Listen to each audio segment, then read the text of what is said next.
This conference will now be recorded. We're going to record this meeting real quick, so we're going to start there. Hi, I'm Kayvon. I'm with Austin NARI. Thank you guys for coming. I'm excited to have everybody. Today we've got a great program, and Jen, I'm going to turn this over to you since you're in charge of the Builder Roundtable. Okay, great. Yeah, thank you for joining us this morning. We have Daniel Priest with us. He's going to be doing a talk on the tree reviews and permitting with the City of Austin. Daniel is an environmental compliance specialist senior with the City of Austin. He has worked for the City Arborist Program since 2017, following over a decade as a sales and consulting arborist in the private sector. He is a board certified master arborist and qualified tree risk assessor with a special interest in public outreach and education. And we're really happy to have him here with us today. So Daniel, if you want to go ahead and start it. Hey, everybody. So thank you, Jen, for that introduction. I will add that, like a lot of us, I'm doing this from home, and if you hear a couple of kids yelling about Pokemon in the background, that are my children. I've hopefully bribed them into relative silence with extra screen time, but I can't promise that they'll be totally quiet. So what I want to do today is I'm going to run through a PowerPoint presentation that hopefully will take 25 to 30 minutes. As I go, if you have any questions, you can drop those in the chat. I will try to answer those as we go if they're if I can hit them pretty quick. Now, I'm trying to get through the presentation in about half an hour because I know everybody is pretty time limited. I will be hanging out on this call for as long as I need to answer any questions you have. So anybody who's got available time to stick around longer than 30 minutes can certainly do that, but I do want to try to get through the bulk of the presentation in that time. So without further ado, I will jump into the presentation. So can everybody see, is my screen visible to everybody? Yep. Okay. All right, so like Jen said, I've been, before I came to work for the city, I've worked in and around the Austin area as a consulting arborist for over a decade. And I actually came to appreciate Austin's tree ordinance whenever I was on the private sector. And the reason for this is that I would do consulting on pending construction projects or after houses had been built all around the area, both in Austin and in some of the outlying communities. And one thing that was really consistent that we would see occasionally is you get a call in late July, early August, maybe September, where this big, beautiful, mature tree has just flashed. It's a term we use whenever a tree dies suddenly. It's flashed. And, I got to the point where the first question I would ask whenever somebody said my tree died all of a sudden is I wouldn't ask, has there been construction around the tree? I would say, when did construction get finished around the tree? Just because it's so consistent that construction kills trees. And the thing that I noticed kind of working both in and around Austin is that is just not something that happens in Austin proper nearly as much as it would happen in some of these outlying communities or out in Travis County.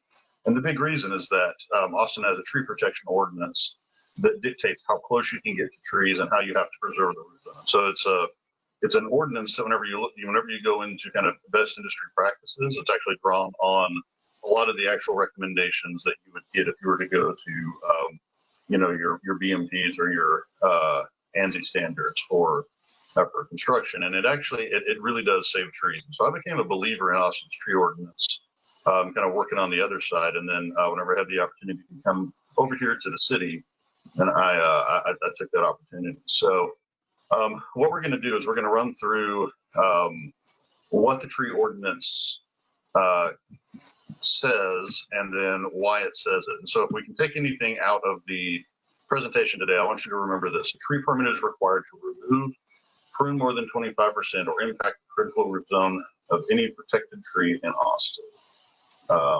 Just a little bit about the history of the tree ordinance. It was first passed in 1983. We had one of, if not the original, comprehensive tree protection ordinances in the entire country. That was a result of a lot of environmental activism kind of associated with some of the same groups that were responsible for Save Our Springs Alliance. It kind of came out of that ferment in the late 70s, early 80s. The original tree protection ordinance created the classification of protected tree. And then we had a follow-up ordinance back about a decade ago in 2010 called the Heritage Tree Ordinance, which basically added an additional level of protection for certain types and sizes of trees. Doesn't necessarily change the basics of what tree protection consists of though. So we're not going to necessarily get much into the Heritage Tree Ordinance per se. You just need to know that heritage tree is also a class of protected tree. One question I always like to start with is, why do we protect trees? And you are all my guinea pigs for doing this presentation online. So I want to see if I can get you to drop into the chat window just some brainstorm, some thoughts about why we protect trees. Normally I would have you raise your hand, but since we all have keyboards, we can take advantage of that.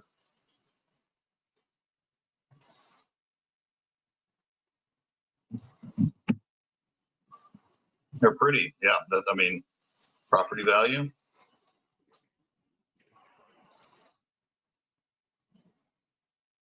Shade, that's a big one. Heat protection, good for the environment, and they create oxygen. Health of humans. I feel like y'all have already looked ahead at my slides. These are all good answers. Drainage, yeah. So we're gonna kind of run down some of these reasons that we protect trees. And so the first one of these is what we call category we call green infrastructure. And the idea here is that trees provide a lot of environmental services that if we didn't have trees, we would have to pour a lot of concrete or run a lot more air conditioning. Basically, we have these infrastructure services that trees provide. So some of the big ones, stormwater runoff. Trees really help with mitigating stormwater runoff. A mature tree can pump a whole lot of water through its roots and out the leaves. And that's water that would otherwise go down into the, we have to account for whenever we're designing drainage and kind of watershed considerations. And so trees really help with that. Carbon sequestration is a big one.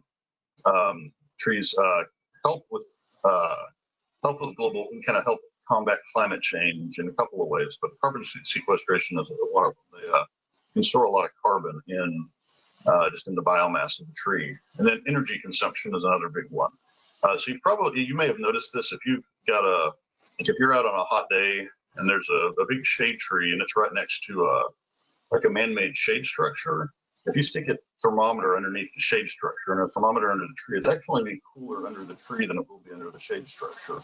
And the reason is that the shade structure provides shade, but the tree actually, photosynthesis actually converts the energy that's hitting the canopy into sugar. So it's actually taking some of that energy and turning it into food.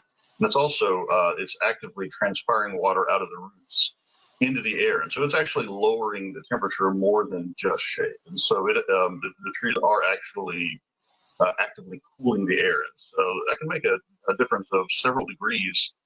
And whenever you're looking at, kind of urban heat island effect in the summer, that can make a big difference both in terms of energy costs and human health and safety. So Austin does something called the Urban Forest Report. They commission it every 5 years, and to really go in and look at the state of our urban forest and the benefits that it provides to the community.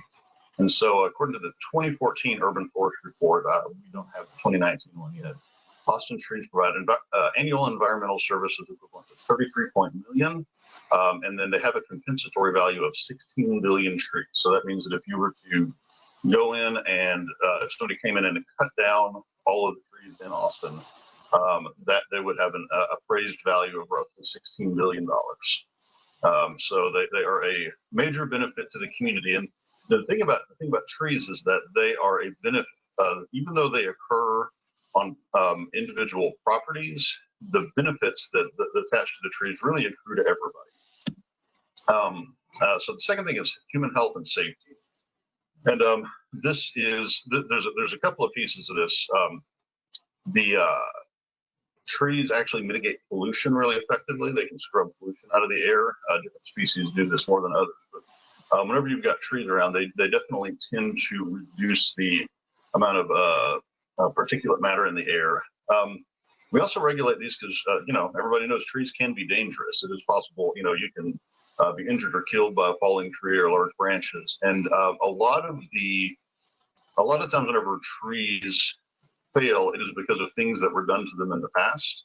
The kind of the cause and effect of trees a lot of times has a pretty extended lag time. And so one of the reasons we regulate trees and protect them is to avoid, I'll get into this more in a minute, but over the unintended impacts.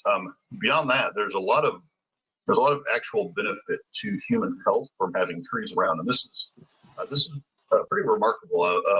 There's been studies of where whenever you look at areas or, you know, office buildings or hospitals where trees are visible from the windows versus those where they're not, simply the presence of trees, the presence of that green canopy, makes a big difference in terms of on a number of factors. It affects violent crime, crime rates. Kids' test scores go up whenever they live adjacent to trees. In a hospital, rooms where the windows open onto a tree, where they can actually view the tree, have quicker recovery times. And there's been some really interesting studies there because it's kind of the ultimate, you know, a lot of times it's hard to tease out confounding variables whenever you're trying to assess those, but, you know, effects like that. But in a hospital, you just kind of get everybody's mixed up equally into whatever room is available. And so whenever they go in and they look at the effect that the rooms that have a tree visible actually have quicker recovery times. And so just simply the presence of trees really improves human health in some really specific and measurable ways. So the next one is trees provide us a connection to history and nature. And, you know, this happens, you know, in the form of really big trees. And so here's a couple that around town that I really like. There's the old mother pecan at Zilka Park. Whenever you walking up to Barton Pool from the, I guess that would be from the west side, you'll see that tree there. Just this old centuries-old pecan tree. Where there's the auction oaks in Republic Square downtown. I had a picture of the treaty oak earlier. So we've got these big trees that provide our community kind of with a sense of continuity and a sense of connection. The connection. If you look at this picture of the auction oaks, and you know, every building you can see in that picture is, you know, probably not more than 15 years old, 20 years old, and that tree's been there. You know, that's where all the original lots for the original Austin settlement were auctioned off. So it really has this long-term connection, you know, for the community. But this also applies in the case of just neighborhoods, and you know, it's much smaller and less aggressive trees. And here's a tree that I kind of picked out just because I happen to have some personal experience with this one. So this is not a huge or impressive tree. It's not even a tree that was large enough to be considered protected status. But this was on a construction site that I was the inspector for up in the Highland Park neighborhood. And so you can see on the left side, there's the tree before construction started. I just pulled this image off of Google Street View. And you can see it on the right, and then in the middle, that's a picture I took during construction. The builder protected this one during construction. They kind of traded this one as mitigation for another tree that they were allowed to remove. And the reason I included this is because at one point I was out there on the site doing an inspection, and some guy from the neighborhood was walking by, and he, you know, started chatting to me about the tree, and he was really happy to see it saved because he actually remembered he looked at that neighborhood when they planted that tree. He had these really specific memories, and so even trees that are, you know, that you don't look at it and think, oh, this is magnificent specimen. You know, it provides this kind of continuity and this sense of place. And so even for smaller and not as impressive trees, like these are really valuable, and they provide that history and that connection to nature. And then finally, I alluded to this earlier, and we deal with the kind of the unintended consequences of impacts. And this is another one. I pulled this one also off of Google Street View. So this is a declining sycamore down in San Marcos. I pulled this one just because I happen to, I used to live in San Marcos, and I would drive by this tree every single day. And I remember the day that they started building that shopping center behind there. There used to be just houses there. And I remember the day they scraped around that tree, they basically bulldozed, they left a little 10-foot diameter or 10-foot radius root ball around the tree. And I thought to myself, that tree's dead. The tree doesn't know it yet, but that tree is dead. So they started construction in around 2009. And by 2011, I don't know if you can see my cursor, this thing is 2/3 of the way died back. The top has come out. There used to be a full canopy up here. It's died back. You've got all of these, you can see the thinning canopy right here, the dead tips of the trees. And this thing was finally cut down for good several years ago. There's not any tree left. And the thing is, there were a number of other trees on that site that they just cut down during construction, and they intended to save this tree. Like the idea here was that this tree would be kind of a focal point in front of the property, but they didn't do what they needed to do to actually preserve the tree. And so what you end up with instead is this tree that, frankly, as it died, this is a hazard. This is a tree that is at risk of dropping one of these big branches on somebody walking into the building. Whereas if it had been appropriately protected during construction, it would have been an asset to the property instead of a liability.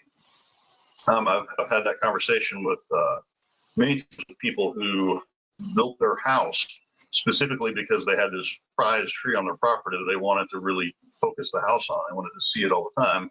And the problem is they built the house too close to the tree, and in the process of that, killed the tree that that was the whole point of putting the house where they put it. And so we really have to kind of keep an eye on the unintended consequences, because a lot of times, and I think builders are in kind of a tough spot here.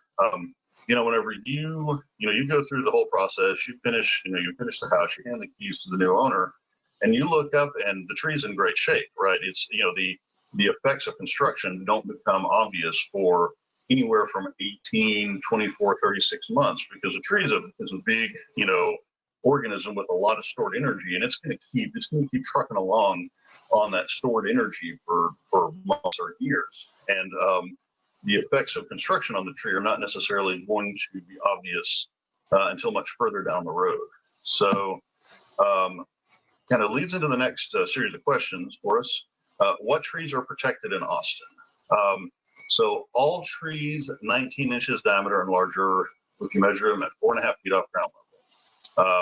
So yes, this is cedars. Yes, this is mesquite. Yes, this is hackberries. Yes, this is invasives. All a protected tree means is that you need to pull a permit to remove the tree to prune more than 25% or to impact the critical root zone. It is the question of protected status is only a question of size, whenever you measure the trunk. Certain species, like I said, whenever they reach 24 inches, they are designated heritage trees. That just means that the penalties for removing them without a permit go up, and they're generally harder to get approval to remove whenever you are putting your plans together. So as far as measuring trees, you want to measure 4.5 feet from ground level.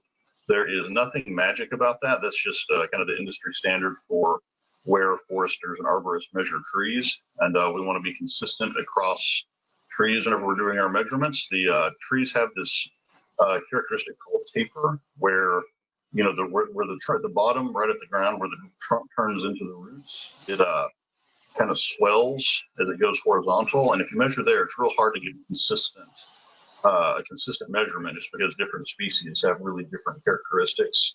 on their root flare. So we go up to 4.5 feet off ground level to hopefully get a better kind of, the idea behind the diameter is that it's a good proxy for the overall size of the tree. And we want to be as consistent as possible. You know, if you've got branching or you've got unusual swelling right there at 4.5 feet, you just drop down below that and measure the narrowest point on the trunk. If a tree, wherever a tree branches, the trunk gets thicker right below that. And if you measure your tree right there, you're going to overstate the size of the tree. Remember, the point of the diameter is we're trying to use it as a proxy for the overall size of the canopy. If we wanted to get really complicated, we could have people go out and calculate the volume of canopy, but that's not really practical. It's a really complicated undertaking, whereas anybody can wrap a tape measure around the trunk. So a couple other notes here. If a tree has multiple stems, you're going to measure all the stems larger than 1 inch, take the full value of the largest and half the value of the smaller ones. And if 2 trunks of the same species have a visible above grade connection between them, they are treated as one tree. If they do not have a connection that is visible above ground, like if you think they connect, but it's kind of that connection is low grade, then they are treated as 2 different trees for the purposes of the tree ordinance. And here is a little diagram that kind of shows you some additional considerations with respect to measuring the trees.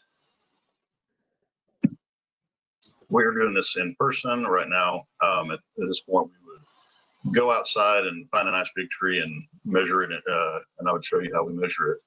But I guess we can't really do that. So to go back to that sentence that I wanted you to come away with, a tree permit is required to remove, prune more than 25%, or impact the critical root zone of any protected tree in Austin. I'm going to go out here and just check my time. So I want to talk a little bit about the critical root zones. Here is a diagram that we use on a lot of our literature in our program. So you probably have seen it. This 20-inch tree is kind of our example tree. And that is, go back to this slide. So, well, if you got a 20-inch diameter tree, you want to picture that circle around the tree. The biggest circle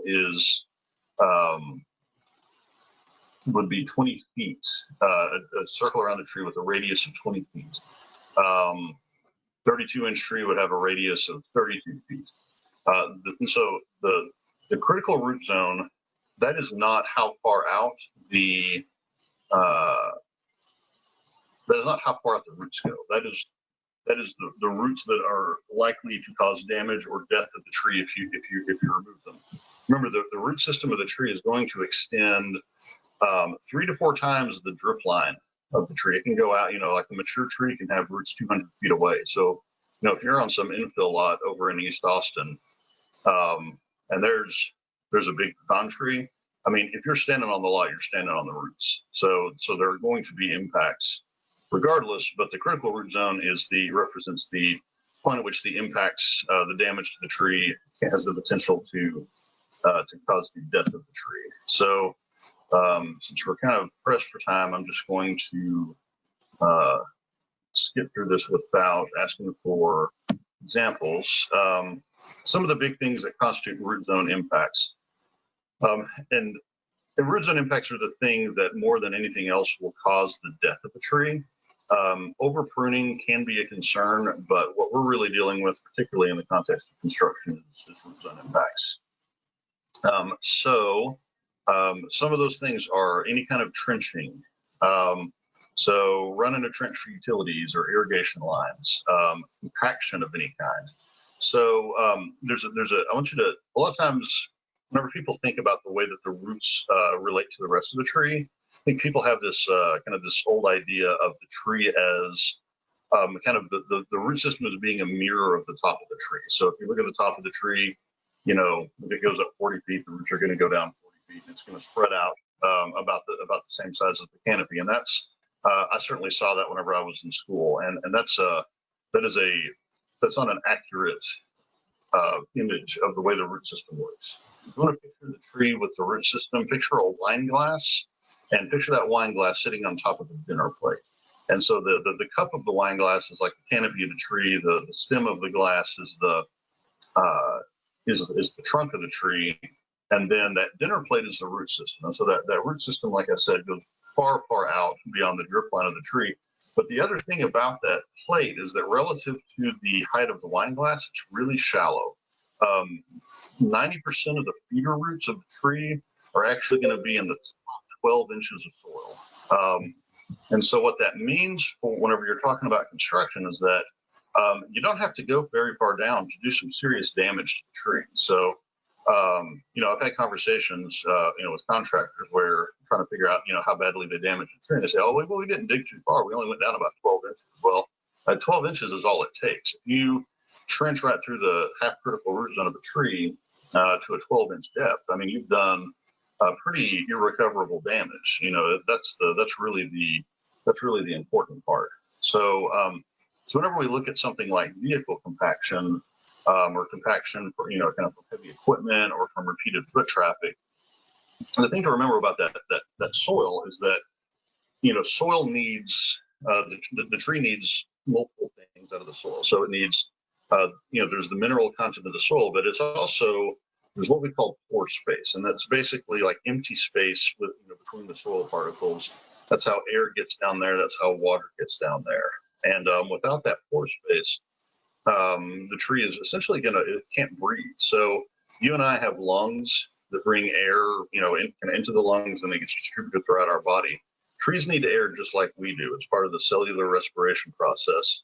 But they don't have a respiratory system. All the air has to be absorbed locally. And so if you kind of look at twigs, look under the bark, look at the roots, all over the surface of the tree, there's what we call lenticles. There are these little openings that let air in. And if you if you compact that soil where the air basically can't permeate the soil, then it's essentially you're keeping the tree from being able to breathe.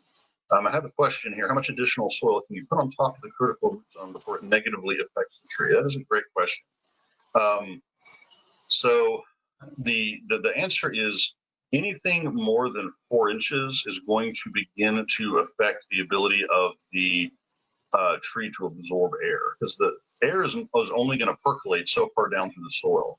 And if you come in and you add 12 inches of soil, that you've just made it that much harder for the air to get down to the roots. And so if you are within the half critical root zone but outside of the quarter critical root zone, we do allow up to 4 inches of grade change, but more than 4 inches has the potential to impact the tree.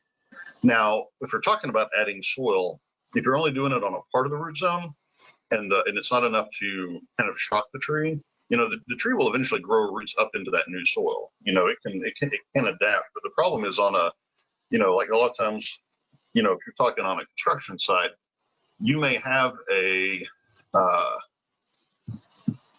situation where somebody wants to come in and add soil all the way around the tree, all up to the half critical root zone line, and that's the kind of thing that has the potential to kill the tree. So any large root severing for trenching, any compaction from material storage or vehicles, chemical impacts can be a thing. So sometimes your inspector may ask you to move your chemical toilet outside of the root zone. Anything that has the potential to change the soil pH can also damage the roots. So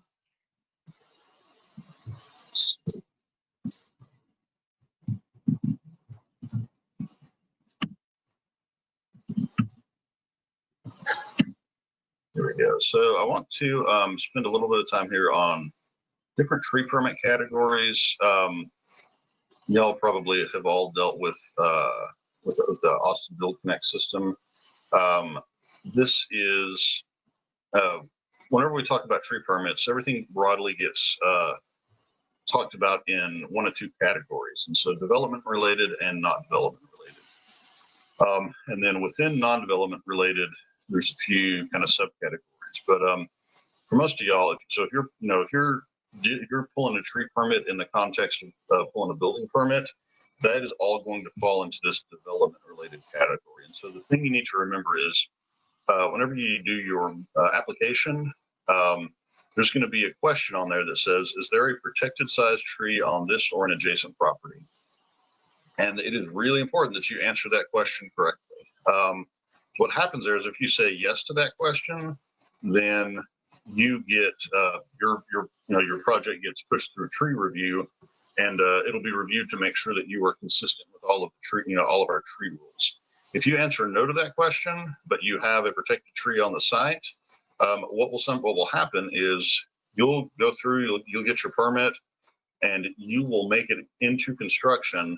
And somebody, a neighbor is going to call in that a tree is being damaged, or one of our inspectors is driving through the neighborhood and sees that happening, and it turns out there's not a tree permit, and your site will get shut down while you have to go back and go through tree review after the fact and get the tree permit that should have happened in the first place. And so this is a really, you want to make sure you don't accidentally take that off ramp. You want to make sure that you answer yes to that question.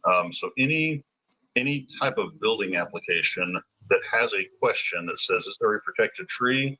That has what we call integrated tree review. And so as long as you answer yes to that question, you will be okay. Now we do have this separate question, which is if it's not development related. And this is a little counterintuitive because there are development type activities that nevertheless get issued permits under the non-development category. So any kind of trade or building permit that does not ask the question, is there a protected tree on the site? That is all under the non-development related category. So if you're, if you pull a, for example, not an expedited, like an express permit, and for some reason that express permit is going to involve you impacting the root zone of a tree, you need to know that you also have to apply for a freestanding tree permit. If you are pulling a trade permit, you're a plumber and you're just swapping out, a sewer line, and that's going through the critical root zone of a protected tree, you need to pull a separate tree permit because that plumbing permit is not itself going to address the tree impacts. So that's the thing to remember is if you are going to be in any of those things that we talked about as impacts within the critical root zone, if you're doing any of those within the critical root zone, you need to pull a permit so that our reviewers can check it to make sure that it's not going to cause long-term damage to the tree. And a lot of times we have methods for working close to trees and for providing protection to trees and for avoiding damage to the roots while still letting you get done what you need to do. But it does need to go through review. So.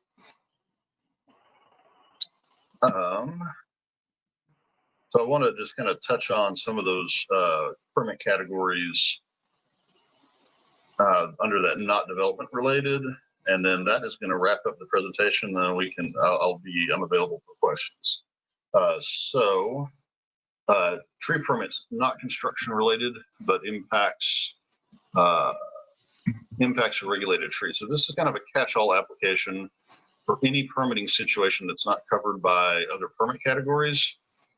So I mentioned earlier that invasive species are considered protected once they hit 19, like any other tree.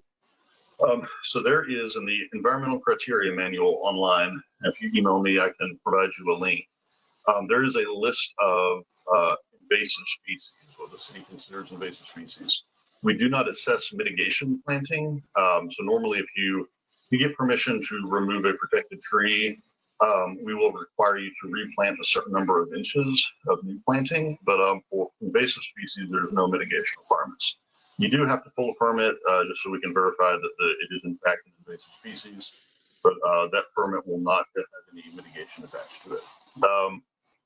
This would also be the permit category for any work that doesn't require a building permit, but does have the potential to impact protected trees.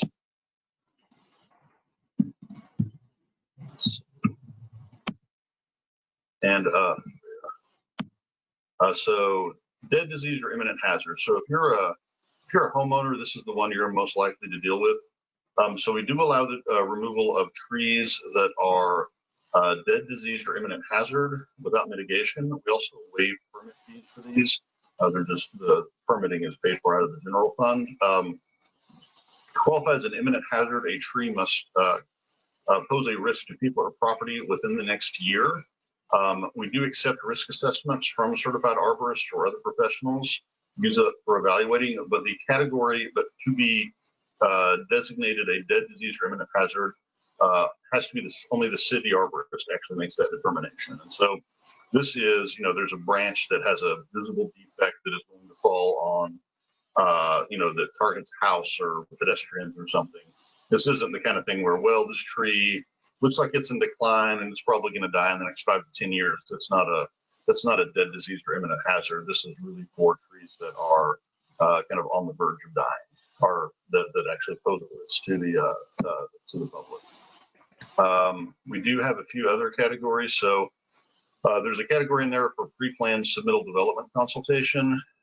This is really a good option if you are putting together your building permit application and you want to know what you can do with trees.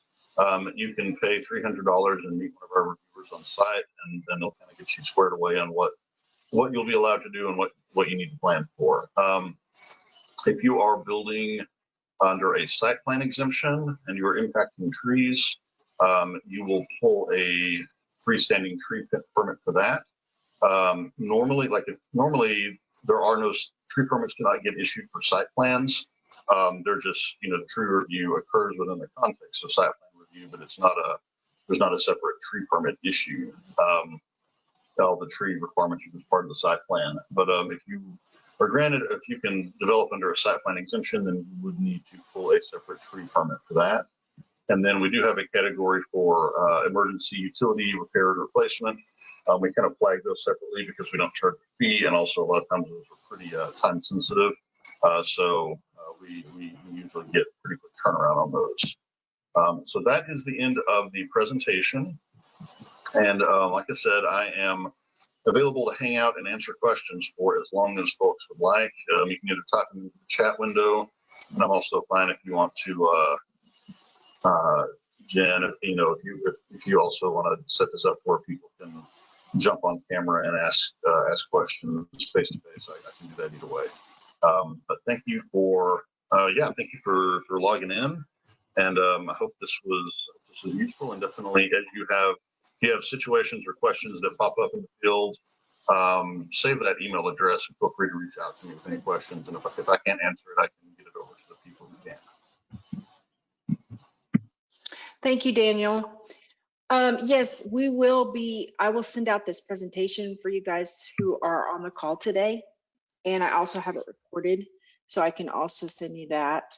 Also, I think we did have one question. How much additional soil can you put on top of the critical root zone before it negatively affects the tree? Mm-hmm. So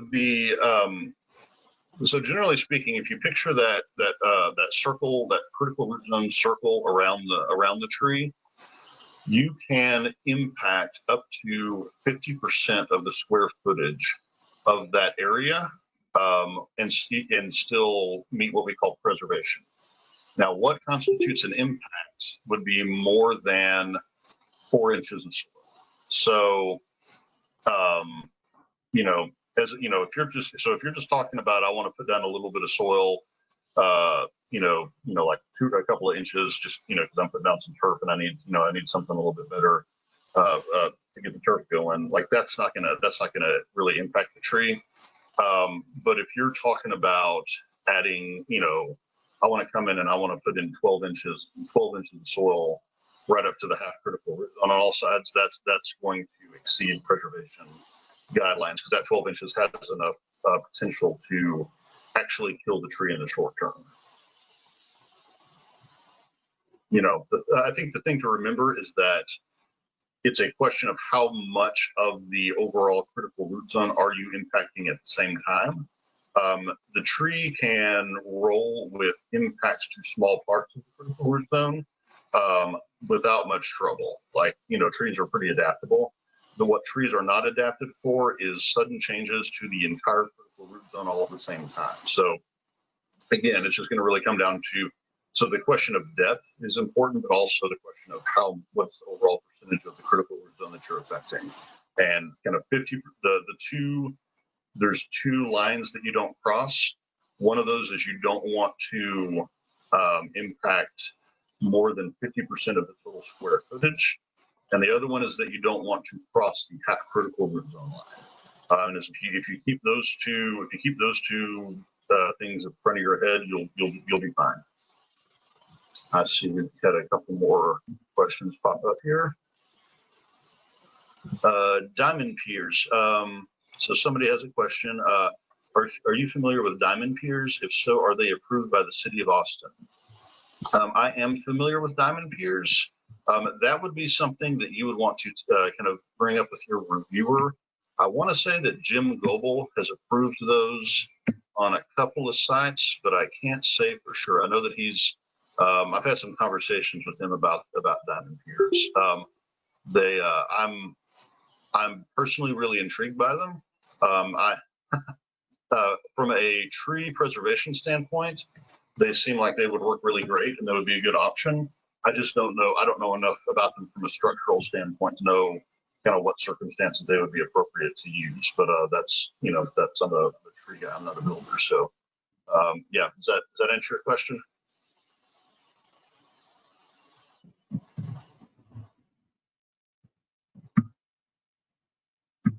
Steve, do thumbs up if that answers your question. Okay, oh, there you go. You got it. If you want to shoot me an email about that, I'd be happy to forward that over to Jim and see what see if he's got any additional information about that. Perfect. Anybody else have any questions? Okay, thank you, Daniel. We really appreciate this information. Again, I have recorded this webinar, and also I will send you all the PowerPoint. So if y'all have any other questions, just feel free to reach out to them. Thanks again, Daniel. Yeah, thank you, Daniel. Everybody have a great weekend. Thanks.